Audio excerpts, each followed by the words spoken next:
Así es que hay tanto esto de las enfermedades, le estoy llamando así, que afectan nuestro espíritu, que en 2 Corintios 7:1, empecemos por ahí con esta cita.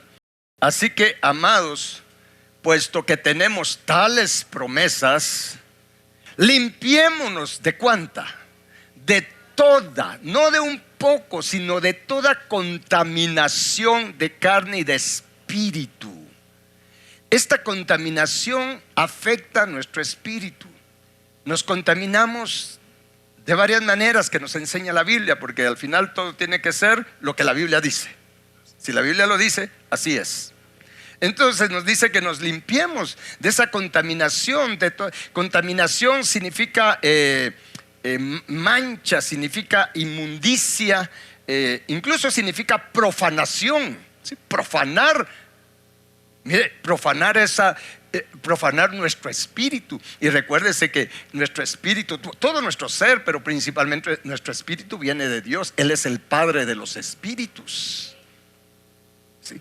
Le pertenecemos a Él. Y descuidar, contaminar nuestro espíritu es profanar eso santo de Dios, es ensuciarlo. Y lo que provoca, como ya mencioné, es que nuestro espíritu se duerme, se vuelve insensible. Y cuando habla de insensible, es insensible a la voz de Dios, insensible a la presencia del Espíritu de Dios, insensible al mundo espiritual. Y entonces nos concretamos solo al mundo natural y manejamos nuestro cristianismo y la Biblia y todo solo enfocado a lo natural, a lo terrenal, a lo temporal, porque no andamos en el espíritu. Y la palabra nos manda que tenemos que andar en el espíritu. Y si nuestro espíritu se sana, si ya con nuestro espíritu limpio, mis hermanos, entonces créame que se nos va a facilitar también ser liberados de los deseos de nuestra carne. Es por eso que la palabra dice que nosotros hagamos morir las obras de nuestra carne por el espíritu, y que andemos en el espíritu para no satisfacer los deseos de nuestra carne. Es importante sanar nuestro espíritu, mis hermanos. Y esto es algo que, gracias a Dios, tenemos los elementos. Tenemos la sangre de Cristo Jesús. Tenemos la palabra de Dios, que tiene muchas maneras de operar en nosotros, como agua, como fuego, como martillo, como espada. Vea todas las maneras en que opera la palabra de Dios en nosotros para liberarnos y sanarnos. Es por eso que dice: y envió su palabra y lo sanó y lo libró de su ruina. Cuando le dan gracias a Dios por eso, porque eso es tremendo. Entonces quiero hoy enfocarme a una de esas enfermedades, porque hay varias que aparecen ahí, o contaminación que aparece en la Biblia, y es al espíritu atribulado. La Biblia nos habla de espíritu triste, de espíritu angustiado, de espíritu atribulado, y todo eso es enfermedad del espíritu, a nivel de nuestro espíritu.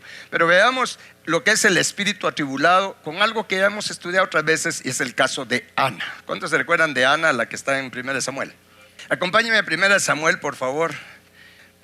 Versículo 1 dice, capítulo 1:1 dice: hubo un varón en Ramataim de Sofín, del monte de Efraín, que se llamaba Elcana, hijo de Jeroán, hijo de Eliú, hijo de Tohu, hijo de Suf, Efrateo. Yo admiro a estos personajes porque fueron hombres muy valientes, hombres de Dios, con una vida común y corriente como la nuestra, pero con un temor de Dios terrible, en el buen sentido, terrible. Y vean, este hombre dice en el versículo 2: y tenía él 2 mujeres. Por favor, no. Hay una explicación a eso, sí, porque a veces se piensa de que eso está válido todavía. Entonces dice: el nombre de una era Ana y el de la otra Penina. Y Penina tenía hijos, mas Ana no los tenía. Ahora bien, dice el 3: y todos los años, ¿cada cuánto? Ahora, ¿sabe por qué era todos los años? Porque Dios así lo había establecido, ¿sí? Así lo había establecido. Todos los años aquel varón subía de su ciudad para adorar y ofrecer sacrificios a Jehová de los ejércitos en Silo, donde estaban 2 hijos de Elí, Ofni y Fines, sacerdotes de Jehová. Me impresiona esta disciplina del Elcana de subir a adorar a Jehová, a ofrecer sacrificios. Mire, no iban para ver qué le sacaban a Jehová, iban a darle a Jehová. Ahora, con esto no, por favor no me malinterprete, porque sé cómo se manejan las iglesias. No estoy diciendo que venga y dé su plata, no. Estamos hablando de darnos, de darle nuestro corazón, de darle nuestra vida, de reconocer que Él es nuestro dueño, que Él es quien nos da existencia, Él es quien nos da aliento de vida. Y vamos a reconocer, vamos a decirle, a agradecerle por esa existencia que Él nos da y que nos creó para su gloria. ¿Estamos? Entonces este hombre hacía esto. El siguiente versículo dice: y cuando llegaba el día en que Elcana ofrecía sacrificio, daba a Penina, su mujer, a todos sus hijos y a todas sus hijas, a cada uno su parte. Pero a Ana daba una parte escogida, porque amaba a Ana, aunque Jehová no le había concedido tener hijos. Póngale atención a esto, porque siempre que hablamos de Penina y Ana, yo antes la agarraba contra Penina. Esa Penina, cuando la ve arriba, le viera pegar sus... No, Penina no tenía ningún problema, y Ana era la que estaba amargada. Ahora el 6: y su rival la irritaba, enojándola y entristeciéndola, porque Jehová no le había concedido tener hijos. Dese cuenta, yo sé que hemos estudiado esto, pero hoy le quiero mostrar un par de detalles que seguramente no los hemos estudiado. Dese cuenta que 2 veces se menciona acá que era Jehová quien no le había concedido tener hijos. O sea, era Jehová, era Dios quien había cerrado la matriz de Ana. Sin embargo, ella estaba molesta porque Penina sí tenía hijos. Aquí vemos cómo el espíritu de Ana estaba adormecido por la misma amargura, el enojo, el ver lo que otros tienen y nosotros no tenemos. Y si damos lugar a la envidia, a los celos, eso contamina nuestro espíritu. Y cuando nuestro espíritu es contaminado con la amargura, con los celos, con la envidia, no podemos ver, no podemos reconocer que es Dios quien está detrás de la condición en la que estamos, en el sentido de no tener lo que otros tienen. Aquí el problema era de Ana, porque claramente dice que es Dios quien no le había concedido. Ella no podía hacer absolutamente nada. ¿Cuál debería de haber sido la actitud correcta? Usted ya lo sabe, porque hemos aprendido muchos principios al respecto. Sin embargo, dice en el versículo 7: así hacía cada año cuando subía a la casa de Jehová.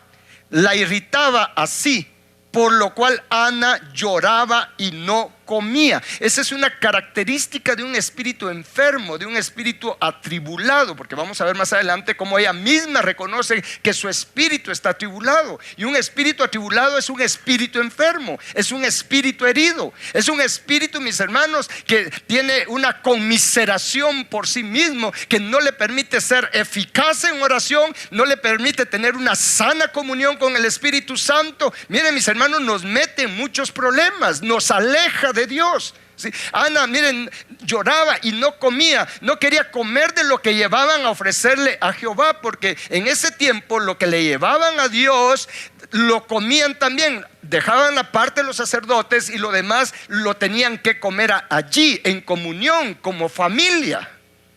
Pero Ana con su actitud menospreciaba lo que le estaban ofreciendo a Dios. Un espíritu atribulado, un espíritu contaminado con los celos, con la amargura, con la envidia, no tiene el deseo de ofrecer una adoración de corazón a Dios, porque no puede adorar en espíritu, porque está molesto, está enojado. Y alguien podría decir: pero es que yo así soy. No, eres así, pero Dios no te hizo así, no quiere que seas así. Eso es lo que hay que entender. ¿Estamos? Dios quiere que tengamos un espíritu humilde, afable, apacible, un espíritu que ame a Dios. Porque al final, mire, todo lo de la Biblia, ayer hablábamos con mi hijo Luis Fernando, al final, mis hermanos, todo lo que hacemos, todo lo que de la iglesia, todito solo se concluye en 2 cosas: que amemos a Dios con todo nuestro corazón, nuestra mente, nuestras fuerzas, y a nuestro prójimo como a nosotros mismos. Eso es todo. A eso tenemos que llegar. No es un asunto de religiones, no es un asunto de un montón de cosas. Es un asunto de si llego a amar a Dios o no con todo mi corazón. Porque voy a tener un gran ministerio, tener tantas cosas y no llegar a amar a Dios con todo mi corazón. Se pierde fácilmente la visión, el propósito de Dios para nuestra vida. ¿Cuál es al final el propósito de Dios para nuestra vida? Que lo amemos con todo nuestro corazón. Pero para amarlo con todo mi corazón, tienen que limpiar mi corazón para poderlo amar con todo mi corazón. Ahorita yo amo a Dios, hablo de mí. Amo a Dios con una parte de mi corazón, con lo que ya ha trabajado el Espíritu Santo. Pero tengo una gran parte de mi corazón que ama muchas cosas, otras cosas más que a Dios. Esa es la realidad. Amamos todavía muchas cosas más que a Dios. Y estos son ídolos. Tenemos idolatría, porque todo lo que amamos por encima del amor que le tenemos que tener a Dios es un ídolo. Que puede ser el trabajo, puede ser el negocio, ¿sí? Pueden ser muchas cosas. El cónyuge. Yo creo que les he contado que una vez el Señor me confrontó, ¿sí? Según yo amando a Dios, y entonces el Señor me dijo: tú no me amas como piensas. Y me hizo entender que amaba más a mi esposa que a Él. Ahorita se lo digo así de fácil. Cuando Él me lo hizo ver, me lo dijo de una manera que confrontó, quebró mi corazón. Yo no me había dado cuenta que amaba más a mi esposa que al Señor. Y el Señor me habló y me dijo: tienes un problema, amas más a tu esposa que a mí. Y es cierto que hay que amarla, pero para ser discípulo de Jesús tengo que amar más, tengo que amarlo a Él más que a mi padre, a mi madre, a mi esposa, a mis hijos, mis hermanos y aún mi propia vida. Eso está en Lucas 14, ¿se recuerda? Aunque ahí dice el que no aborrece, pero esa palabra aborrecer es amar menos. El que no ama menos a su padre, a su madre, a su cónyuge, pongámoslo de esa manera, a sus hermanos, a sus hijos y aún su propia vida, Jesús dijo: no puede ser mi discípulo, no puede tener la visión de ser perfecto como nuestro maestro. ¿Por qué? Porque nuestro espíritu va a estar aprisionado, va a estar acorralado, contaminado con ese amor enfermizo por las criaturas. ¿Sí le hace sentido esto? Estamos aprendiendo, mis hermanos, qué tenemos que llegar a hacer en Dios. Entonces Ana tenía este problema. Leamos otro poco y en el 7 y dice: así hacía cada año, o sea, cuando subía a la casa de Jehová, la irritaba así, por lo cual Ana lloraba y no comía. Y Elcana, su marido, le dijo: Ana, aquí viene una confrontación. Veamos esta confrontación que no está muy visible, pero ahí está. Le dijo: ¿por qué lloras? ¿Por qué no comes? Son preguntas. ¿Y por qué está afligido tu corazón? Aunque él le dijo tu corazón, aquí la palabra levab está hablando del corazón de su espíritu. Nuestro espíritu tiene una mente, nuestra alma tiene una mente y nuestro cuerpo también tiene una mente, por si no lo sabía. ¿Estamos? Entonces le dice: ¿por qué está? Aquí podemos verlo: está afligido tu corazón, tu espíritu, la mente de tu espíritu. ¿Por qué está afligida? Y entonces la confronta y le dice: ¿no te soy yo mejor que 10 hijos? Realmente lo que Elcana le está diciendo: ¿por qué estás tan desagradecida con Dios? ¿Por qué solo estás viendo lo que no tienes? ¿Por qué no ves lo que sí Dios te ha dado? Yo te soy mejor que 10 hijos. Date cuenta que tenemos a Dios, tenemos su ley moral completa para que nos vaya bien, para que tengamos un corazón como el de Él. Tenemos sus 10 mandamientos. Aquí viene una confrontación, ¿sí? Que les digo, no está tan visible, pero cuando entendemos los principios vemos que Dios usó aquí a Elcana para hacerle ver a Ana que el problema estaba en ella. Una ingratitud que tenía por la amargura, tenía enojo, tenía envidia, tenía celos amargos. Y ya se imagina usted, solo lloraba y no comía como estaba, incluso en lo físico. Y no era porque quería estar fitness, era porque estaba amargada, estaba atribulada, su espíritu estaba enfermo, su espíritu estaba herido. Entonces cuando Elcana le dice: ¿no te soy yo mejor que 10 hijos?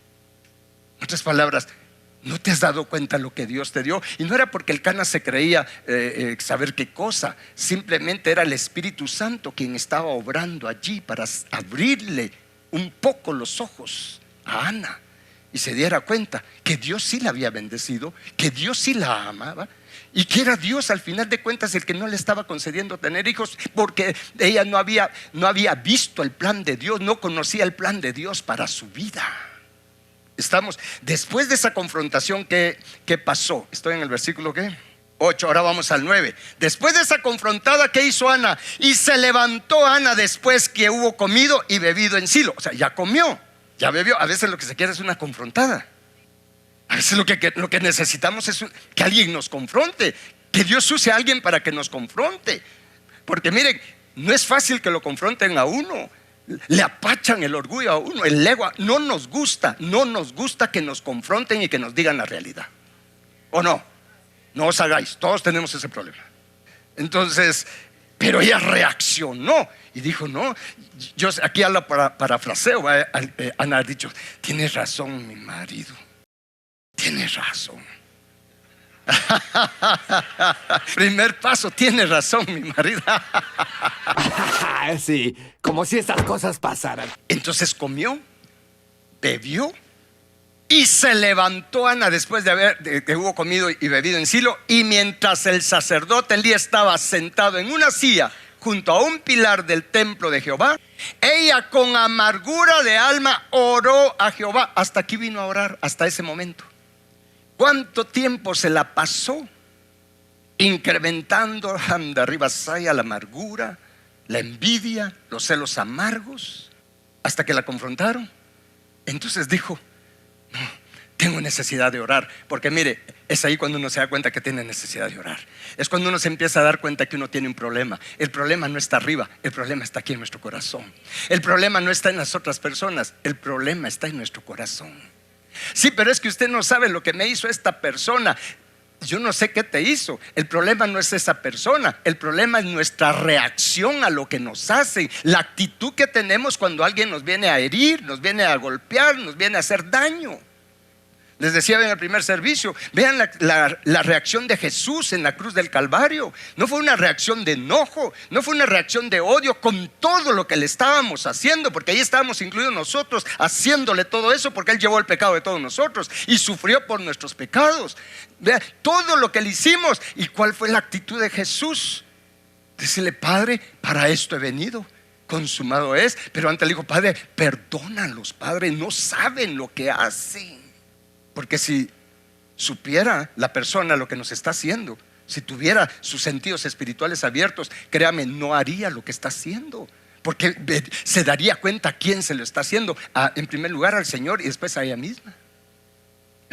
Es por ignorancia que se hacen muchas cosas. Y alguien dirá: pero es que mira, es que la maldad que tiene. Sí, porque ya se cauterizó su conciencia, ya su espíritu está totalmente insensible, contaminado, enfermo, que ya no abre los ojos ni nada.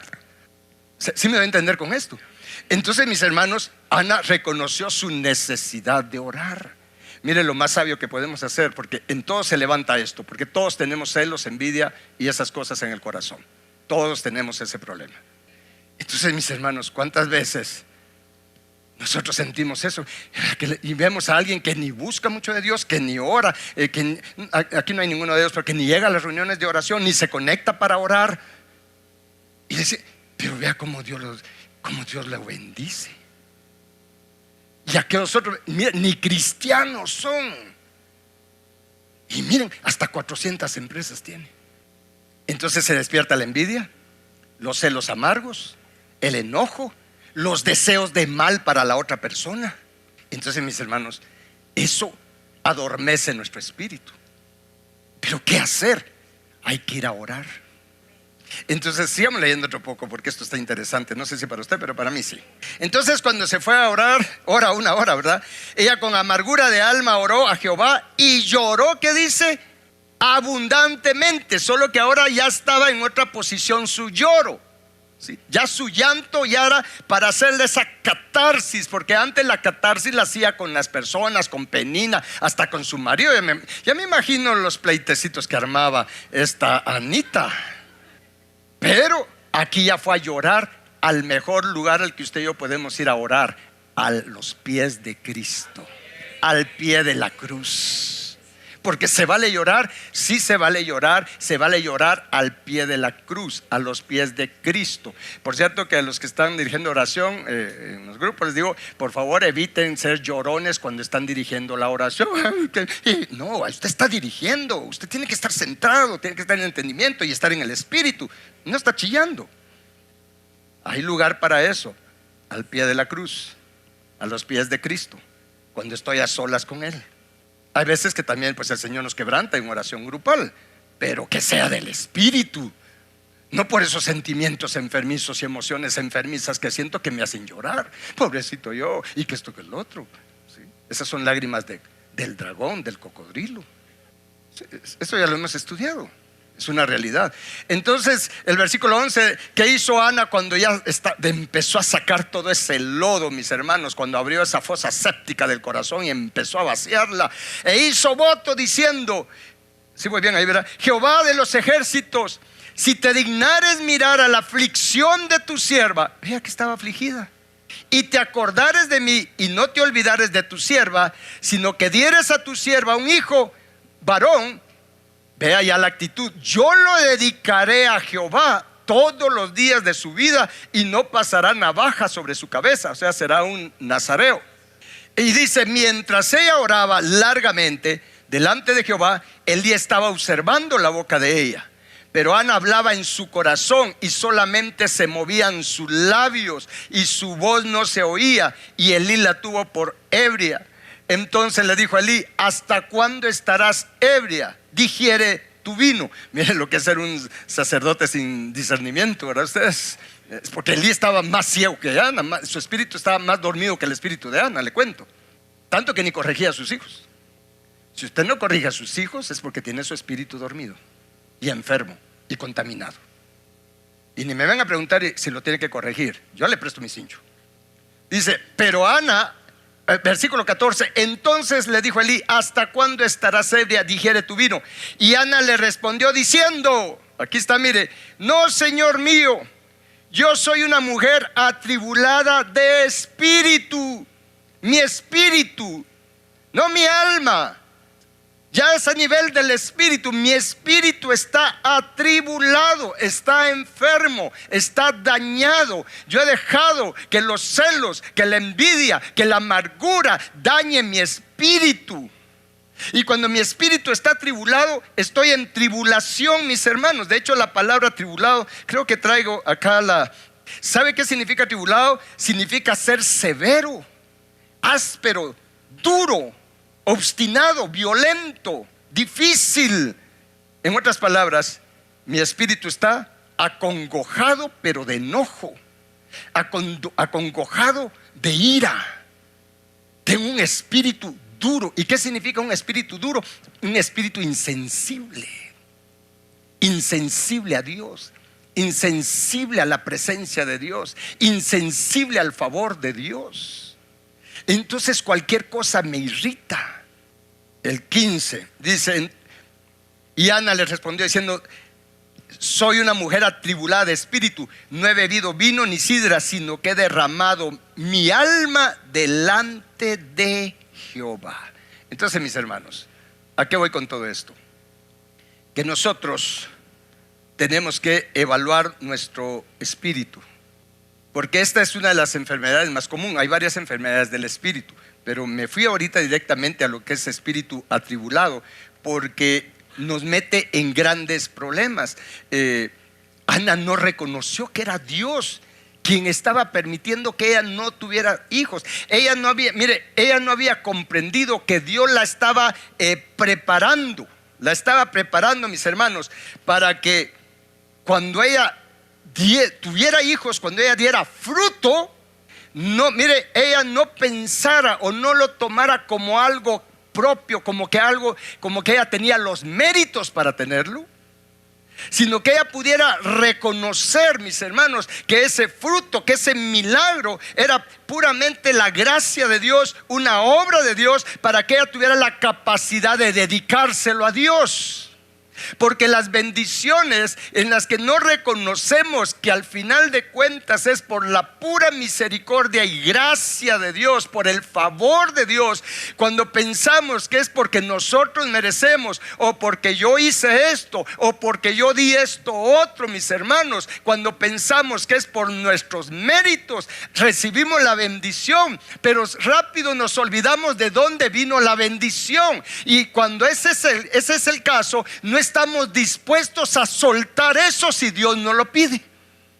No sé si me voy a entender con esto. Porque toda bendición que Dios nos da, tenemos que aprender, mis hermanos, que toda bendición que Dios nos da es para que nosotros lo honremos con esa bendición, para que nosotros dediquemos lo que Él nos da. En este caso que hizo Ana, ella empezó a tener entendimiento al ir vaciándose de la envidia, de los celos, de la amargura, y ella pudo empezar a entender que Dios sí le iba a dar hijo, que el tiempo que ella no los había tenido era un plan de Dios para preparar su corazón, porque Dios quería a través de ella traer un gran profeta a esta tierra.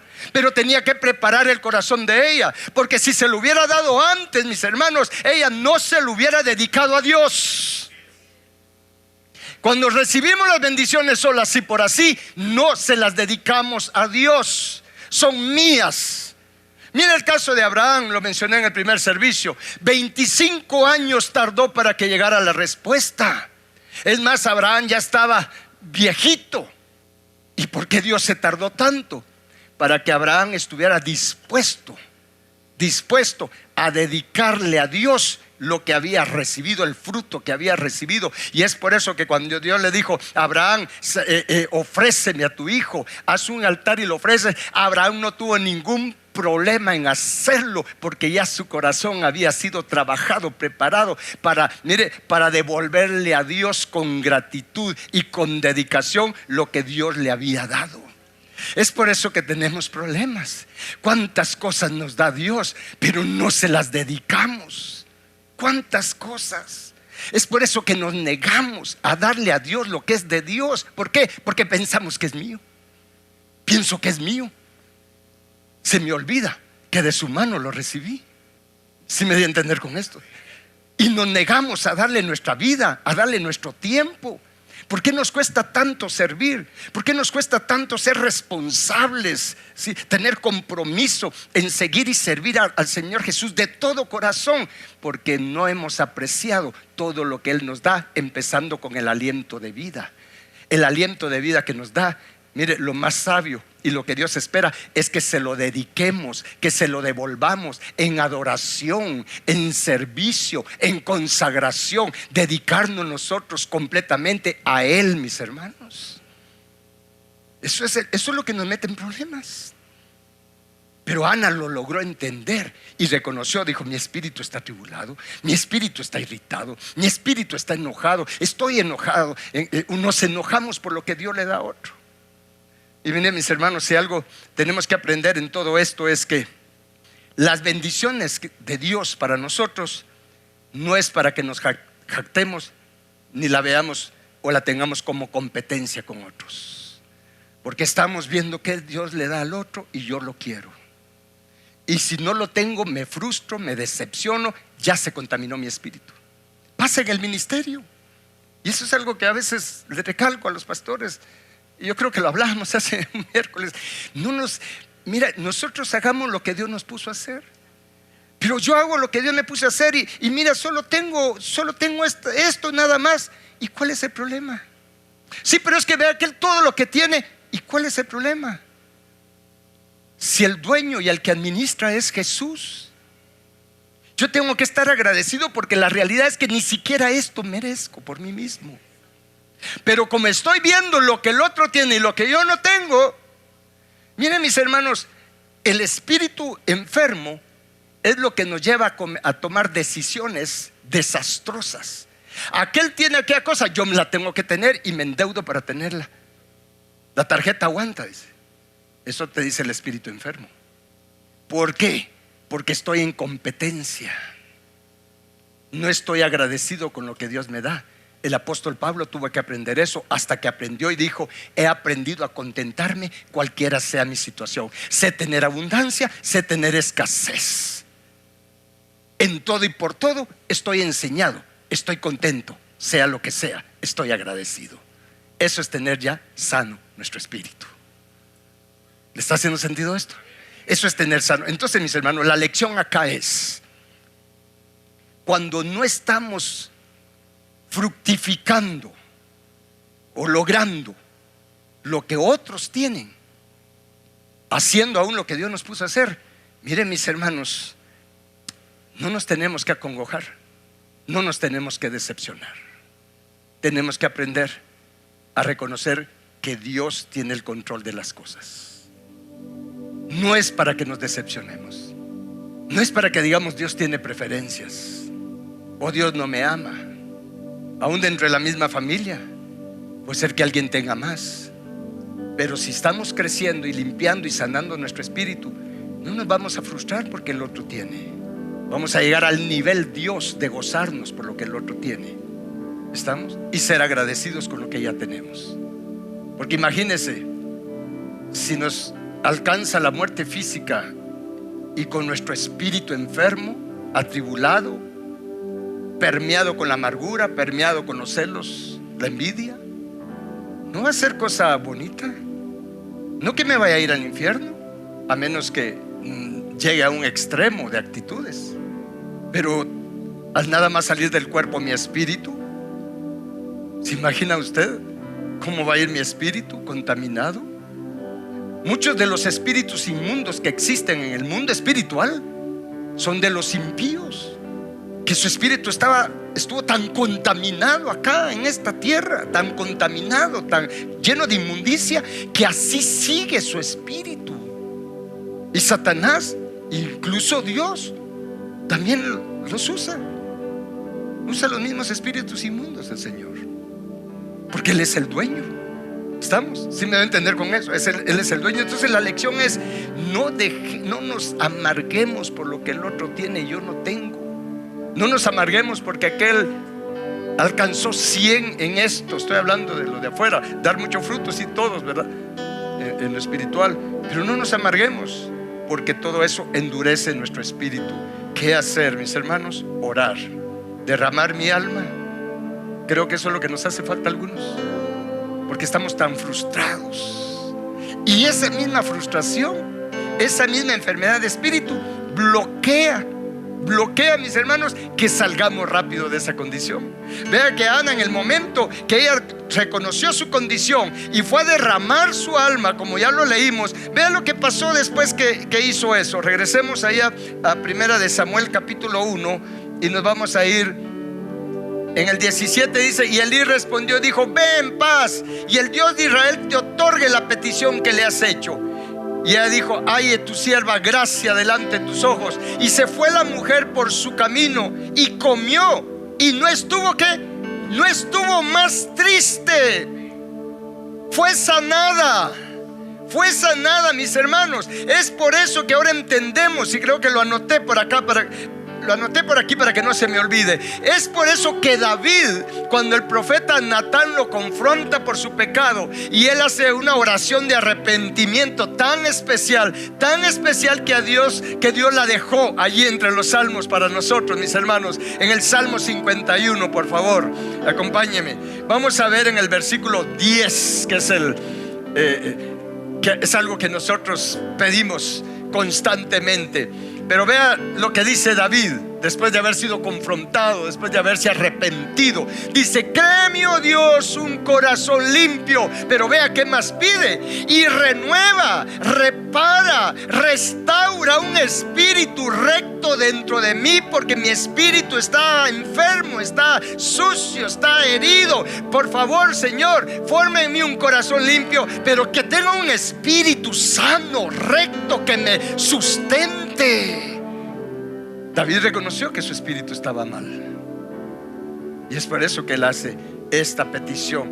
Y cuando aquí dice renueva, significa reconstruir, componer. ¿Sabe qué significa renueva? Rejuvenecer, reparar, restaurar. Y la palabra recto, un espíritu recto, significa limpio, erguido, perfecto, íntegro, firme, seguro. Eso es lo que necesitamos, porque es poderoso servir a Dios, buscar a Dios y servir a Dios con un espíritu recto, firme, sano, no permeado con envidia, no permeado con competencia. Y eso nos va a ayudar a adorar, ser adoradores en espíritu y en verdad. ¿Está claro esto? Más si no necesitamos eso, seguir a Jesús y servirle con un espíritu recto, incluso darle. Si me ayudas a encontrar la cita cuando David dice: a ti te agrada la rectitud para dar. Porque hasta nuestro dar, miren, no nos damos cuenta cómo cuando damos lo que Dios ha establecido en su palabra, lo damos, mire, con este espíritu atribulado, con ese espíritu enfermo. Y es por eso que muchas veces no vemos resultados, porque nuestro dar no está siendo agradable, porque va contaminado. Primera de Crónicas, mire, aún con el dar, dice David: yo sé, Dios mío, que tú escudriñas los corazones y que la rectitud te agrada. Y dice: por eso yo, con rectitud de mi corazón, voluntariamente te he ofrecido todo esto. Señor, yo no te lo estoy ofreciendo porque quiero que me des más. Te doy esto algo viejito para que me des uno nuevo. Eso no es dar con rectitud de corazón. Señor, yo te doy esto para que entonces me saque de esto, un pacto ahí. Eso no es dar con rectitud de corazón. David dice: yo sé, Señor, que tú escudriñas, tú ves los motivos por los cuales te damos. Eso es lo que dice, tú ves el corazón. Mire, el Señor no está viendo lo que llevo en las manos, el Señor está viendo mi corazón, cuál es el motivo de mi corazón. Tú escudriñas y la rectitud te agrada.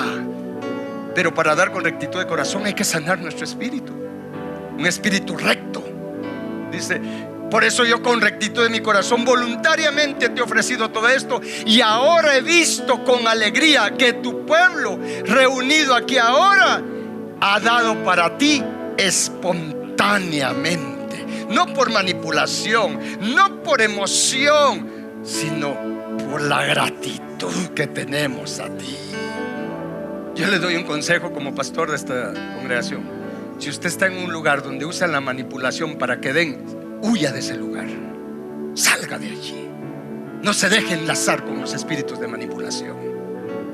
Huya de ahí. Si le dice: póngase el dinero y que le hable el dinero, huya de allí. Eso es hechicería, eso es brujería, eso es manipulación, porque la manipulación es brujería. Y ahora se practica mucha brujería y hechicería en las iglesias, a través de manipular para que las personas den. Pero Dios ve que hay en el por qué lo están haciendo. A Dios nadie lo puede engañar. Pero hay una buena noticia. ¿Cuántos reconoce que tienen necesidad de sanidad de su espíritu?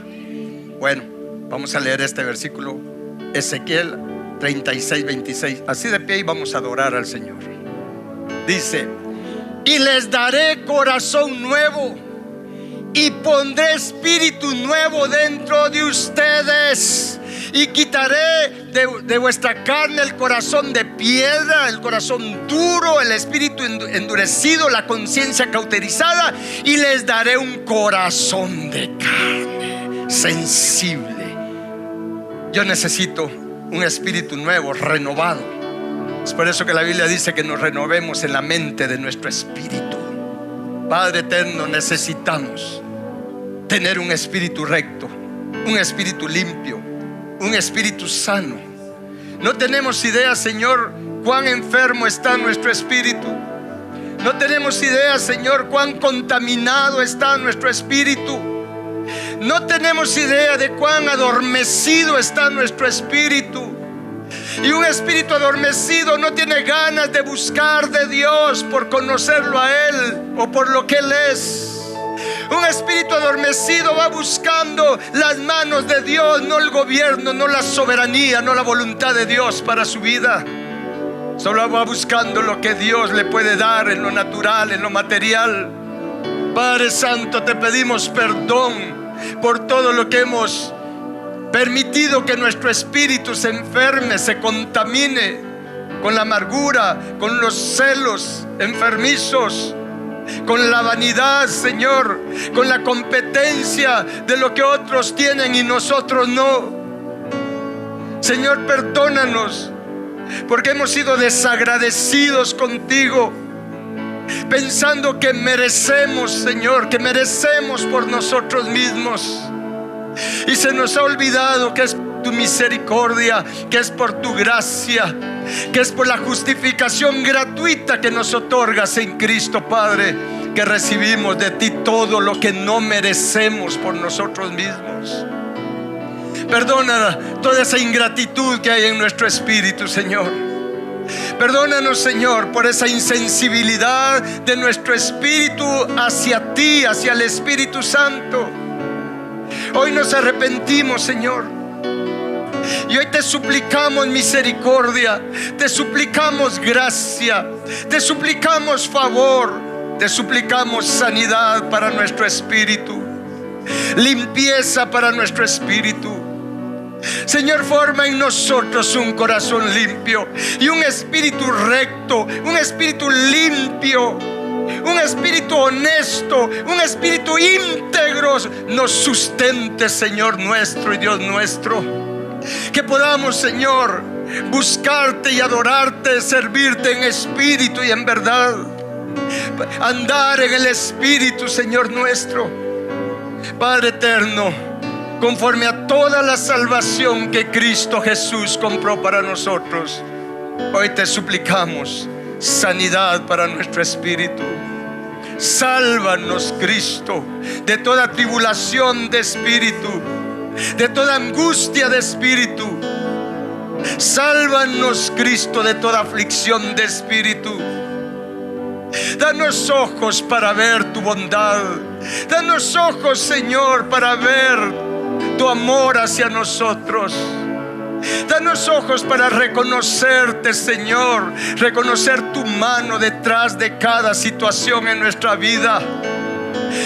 Y no frustrarnos pensando, Señor, que tú a otros sí les das porque tienes preferencia y a nosotros no nos has dado. Ayúdanos, Señor, a tener nuestros ojos puestos en ti y no en lo que los demás tienen o no tienen. Sálvanos, Cristo, de esta condición espiritual en la que nos encontramos y que nos da problemas, que nos llena de celos, de amargura, de envidia. Sálvanos, Cristo Jesús. Lávanos con tu sangre. Límpianos de toda contaminación de espíritu, de alma, de cuerpo, de todo nuestro ser, Señor. Límpianos, te lo suplicamos, no porque lo merezcamos, sino por causa de la honra de tu nombre, para que seamos para gloria de tu nombre, que seamos vasos de honra para ti, vasos limpios, vasos de honra para ti, Señor nuestro y Dios nuestro. Y Padre, gracias por lo que nos has dado hasta aquí. Padre, gracias, gracias, Padre, por todo lo que hasta aquí nos has ayudado y nunca nos dejas ni nos desamparas. Gracias por darnos techo y abrigo. Gracias, Padre, por darnos sustento. Gracias, Jesús, porque tú eres quien nos sustenta, quien nos sostienes con la palabra de tu autoridad. Gracias por darnos aliento de vida, Señor. Gracias por tus planes de bien para nosotros. Padre, gracias, gracias por el amor con que nos amas desde el principio. Gracias, Padre, por Cristo Jesús, a quien nos enviaste a salvarnos y llevarnos de regreso a ti. Padre celestial, te agradecemos, porque tú eres bueno y tu misericordia para siempre es. Padre eterno, te agradecemos, te damos gracias. Gracias, Padre, por la familia que nos has dado a cada uno. Gracias, Padre, por los de la casa de cada uno. Padre, gracias, gracias por las personas que has puesto a nuestro alrededor, porque es para nuestro bien. No lo habíamos visto, no habíamos entendido que es para nuestro bien, Padre eterno. Y ayúdanos, Señor, a tener las reacciones que tú tienes, Jesús, cuando te hacen lo que nos hacen a nosotros. Ayúdanos a amar a nuestros enemigos, a bendecir a los que nos maldicen, a orar por los que nos injurian, a ser perfectos como tú eres perfecto, Padre, como está escrito. Señor nuestro y Dios nuestro, levantemos nuestras manos un momento.